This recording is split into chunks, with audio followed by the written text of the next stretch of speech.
Mary had a little man. The fault. We believe that all men are created equal. To the magnificent mosaic that is America. From radio beacon to radio beacon.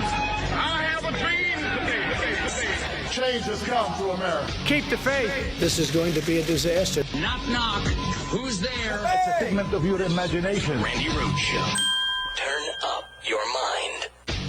Oh, no. Authorities investigating the death of a Hollywood legend.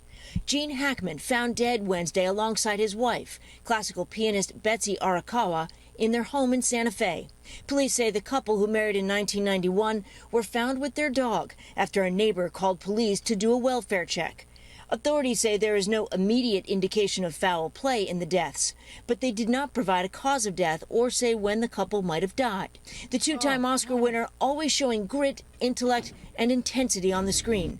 Hackman had the uncanny ability to vanish into any role. And the problem is? From tough as nails good cop Popeye Doyle in The French Connection, which earned him his first Oscar, to Lex Luthor opposite Christopher Reeve in Superman. Mind over muscle. And after that, a remarkable run of iconic roles in dozens of films, winning over audiences with movies like Hoosiers and Crimson Tide. Mr. Hunter, I've made a decision. I'm captain of this boat. You're relieved of your position. And critics with a second Oscar win with Unforgiven. He's got one barrel left. He kept working even after heart surgery in 1990, turning to mostly comedic roles. It was against the law. Until his retirement in the early 2000s. Hackman and his wife moving to Santa Fe. He continued to work as a novelist, publishing his 5th book in 2013. Though the two were occasionally spotted together, Hackman largely preferred to stay out of the public eye in recent years, while audiences remember him through a remarkable on-screen career. Now police investigating the screen legend's death. I mean, Steph, again, it's early, I know, and there's so many questions outstanding, but any idea how police move forward to try and figure out what happened? Well, there are a few things. I mean, one is going to be the timing of their deaths. Okay. They discovered the bodies in the afternoon, but it's not clear exactly when they died. And also, the local paper is reporting that the sheriff is pursuing a search warrant, so that will happen as well, guys. No! You hear that? What is that? That is on your video your video pop. That's on your video audio. So I got to figure out what's going on. No, with that. I have no audio playing now. Yeah, it's potted up though. Check this out. On the board? Oh, see, it's on the board. Yeah. It's from your audio to the board somewhere. Nice. We're Okay, everybody. Isn't that fun? So here I was mourning for Gene Hackman's, I won't say untimely death. He was 95 years old. I just don't know what the hell happened, and neither does anybody else. And it's really, really freaking me out because, I mean, the guy was one of the greatest movie actors, and I think those people in my audience who know me know I love a movie. And I love great movies, and I love great actors, and I love great scripts, and I love great scenarios, and just anything he was ever in is probably one of your favorites, okay? It just doesn't even matter which one or what era, or was it comedy, or was it drama, was it a Crimson Tide, was it a Royal Tenenbaums, which nobody's going to mention. Nobody is. It's like one of the best. So he's dead, and so's free speech. All right, then. Can you see? Can you see what I've been thinking about this morning? Can you? Yeah, it's tragic. So I don't know what happened there. I will tell you the latest breaking news on this investigation into what happened to Gene Hackman, his wife, who is 63 years old. He was 95. She's 63. A classical pianist. They lived in New Mexico. And their dog all found dead. The update says that they've been dead a really long time. I don't know what that means, like a day, 2 days, like more than. But it was in response to a request from a neighbor to perform a welfare check, meaning nobody had seen anybody go in and out of that house for a while. And a neighbor got concerned. I'm guessing it's a neighbor. I'm just filling in the blanks. And called for a welfare check, meaning would the police please go knock on the door and see what's going on in the house? Is everybody okay? And apparently no one and nothing in the house was okay. So they called the gas company and, decided to see if could have been carbon monoxide poisoning, something like that. The update I just got was that they ruled out that it was carbon monoxide poisoning. They did say that the Gene Hackman and his wife and the dog had been dead for a lot longer than we might imagine, that it didn't just happen this morning.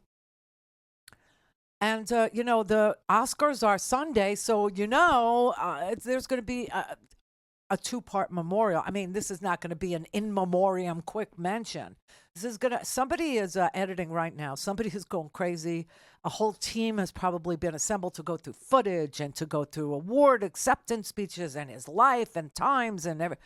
Holy crap. But, there's something that tells me that the way this happened is going to surprise. And it will shock some people. If it's what I'm thinking, I won't be shocked. I won't be surprised. But if they said this morning there was no reason to believe foul play, okay? And so I'm going to go with that. We'll have to wait. We'll have to see. But rest in peace, Gene Hackman, and your beautiful wife, and your dog, who went to, beyond the rainbow. What do we say when our dogs die? They went to across the Rainbow Bridge. Across the Rainbow Bridge. Now, I think that's supposed to make us feel better. Now, I am the parent of a almost 14-year-old dog. That will not make me feel better, okay? That just won't. But, okay, if it does for you, whatever blows your skirt up, whatever gets you going.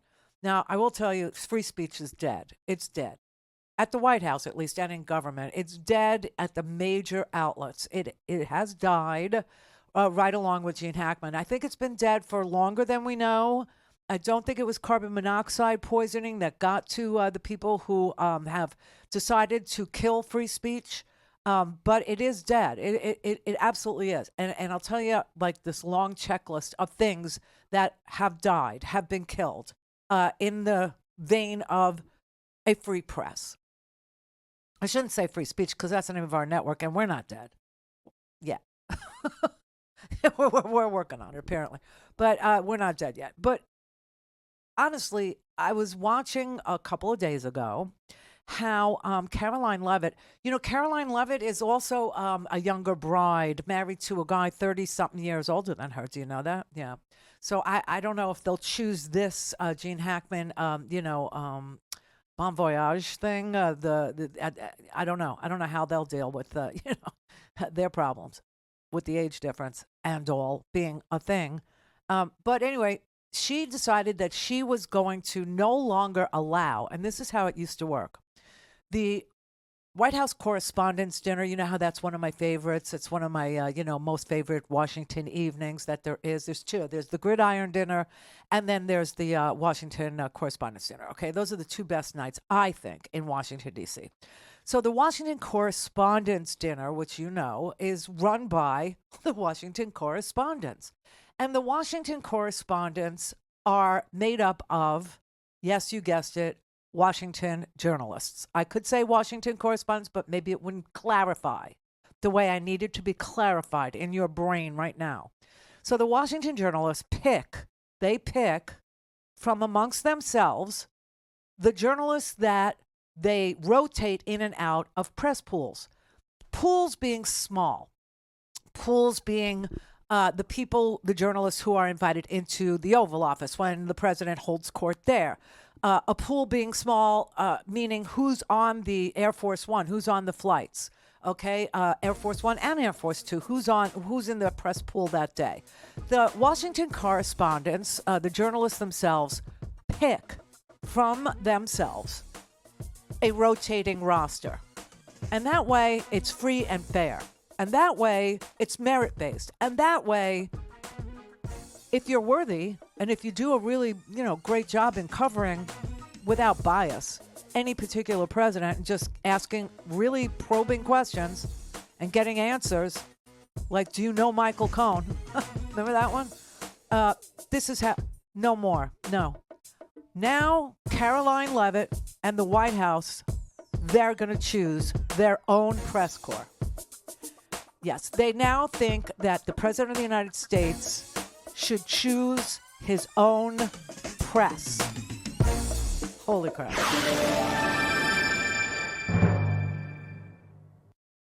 Don't have time to listen to the live show? Want to hear more on your schedule? Go to RandiRhodes.com and buy a stinking podcast.